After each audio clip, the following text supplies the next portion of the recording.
KOC. Kevin O'Connell, there he is on the big screen at US Bank Stadium with that big old smile. He gets a quarterback. He gets an edge with 22 and a half sacks, 32 and a half tackles for loss at Alabama. Kevin, explain what you like so much about both these picks. Just take it away, man. This US Bank Stadium ignited when you moved up for McCarthy, and then it was the same decibel level for Turner. So far, well done. What do you like? Yeah, I think that decibel level might have been matched, in our draft room, going through some scenarios there and seeing kind of how things were unfolding to come away with J.J. McCarthy, identify and go get that quarterback of the future that I was so excited about adding to our football team. Really, going back a long time, spending a lot of time with JJ throughout the process. And then you talk about Dallas Turner, to be able to still identify and for Kwesi to go find a way to go get, really one of the top defensive players we had on our board. It was a big-time goal to add an impact, real impact player to our defensive front. So to know as of right now, we're going to be welcoming J.J. McCarthy and Dallas Turner to our team, meeting them tomorrow when they get here. I cannot wait to get these guys here.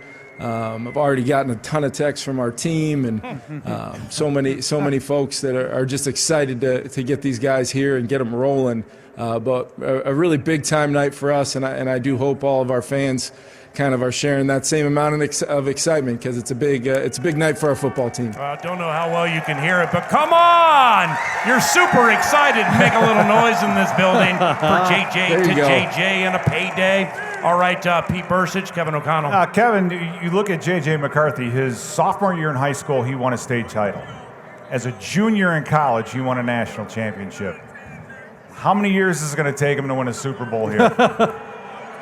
I'm putting you on the spot. Well, you know what? I know JJ has won a lot of football games. He's a winner, yes. And when you meet him, you spend time around him. Obviously, you study the tape and know what he's capable of becoming. You get really excited, not only as the head coach, where you're really looking to identify certain types of players, the skill sets, all that, but also it's very important to me to know the people that we're bringing into this building as well. And JJ was a guy from the very beginning of the process, as many times as we spent time together at the Combine, and then when we took the trip out there to Ann Arbor and spent the day with him. We've stayed in touch since that trip, and I can tell you J.J. McCarthy, Vikings fans, is as excited as you are to have him. He's excited to be a Minnesota Viking, and I'm happy we were able to make it happen. Paul Charchian.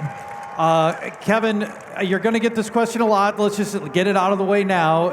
Typically, quarterbacks that are taken in the top 10 end up starting early, and I know, obviously there's everything else has to unfold in the future now, but what is the messaging to Sam Darnold, Nick Mullins, and J.J. McCarthy about your plans for looking at who ultimately starts in the timetable for these guys? Yeah, I think the biggest thing is, we want to have a really productive offseason in our quarterback room, a lot of growth and development, and adding a guy like Sam to the room. He's already off to a great start these first 2 weeks of the offseason program, and Sam knows exactly, how I feel about him and the excitement I have for him being a Minnesota Viking. And he also understood that with the conversations that I had with him, that more than likely we were going to trying to add another quarterback to that room, and a guy that we hope to build around for the future. But as far as I'm concerned, those guys' challenge is just to work every single day to be the best version of themselves, because our football team will benefit from that. And the same goes for Nick Mullins and Jaron Hall. I think the most important thing in that quarterback room, it's always going to be competitive, and we've got competitors in that room that are going to only make each other better on a daily basis. And every time we hit the grass, every time we're in that meeting room, that's going to be the intent, and that's never going to change, and we're going to continue to push forward and feel really good about that quarterback room. All right, Ben Lieber, let's bring it on home. Hey, Coach, congratulations, first and foremost. The one thing that when we all, on the outside looking in, when we're trying to evaluate these quarterbacks, or really any other player, but specifically quarterback because they're so important,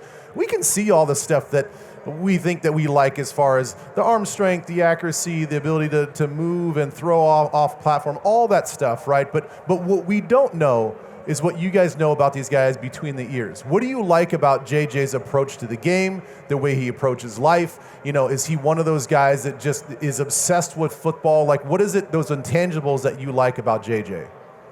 Yeah, first and foremost, it takes about 5 minutes of being around the guy to know he loves football.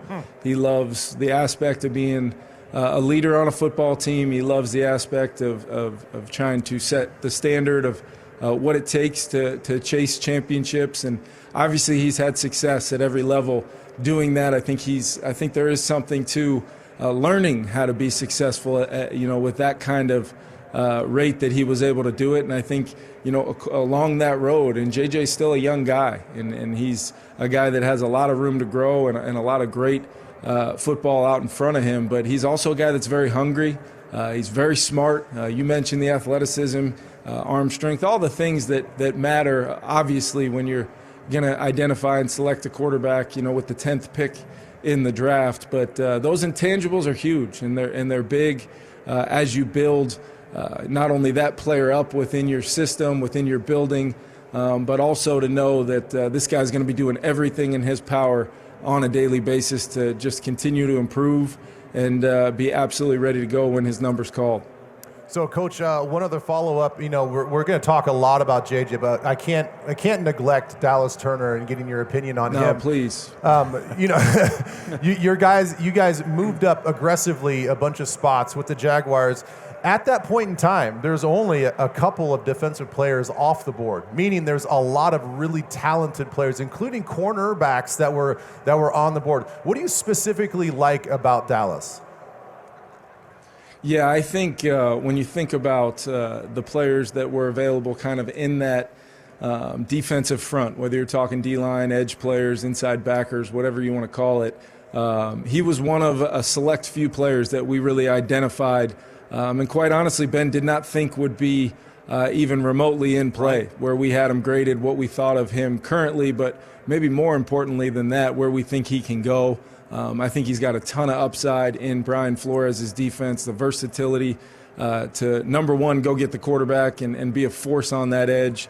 But he is, he's very dynamic, size, speed, length, all the things that you really look for when you're trying to project really hopefully an impact defensive player for a really long time for the Minnesota Vikings.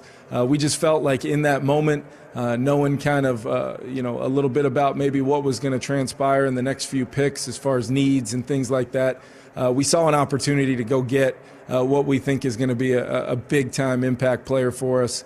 And I really compliment Kwesi for going and getting it done. That was wonderful, very exciting. Can't wait to see you out of the facility. And congratulations, I can tell by your face, as can US Bank Stadium, an evening that has gone very well in the eyes of our coach, Kevin O'Connell. See you, Coach. Yeah, thank you, guys. Yeah, for sure. Kevin O'Connell, KOC, we.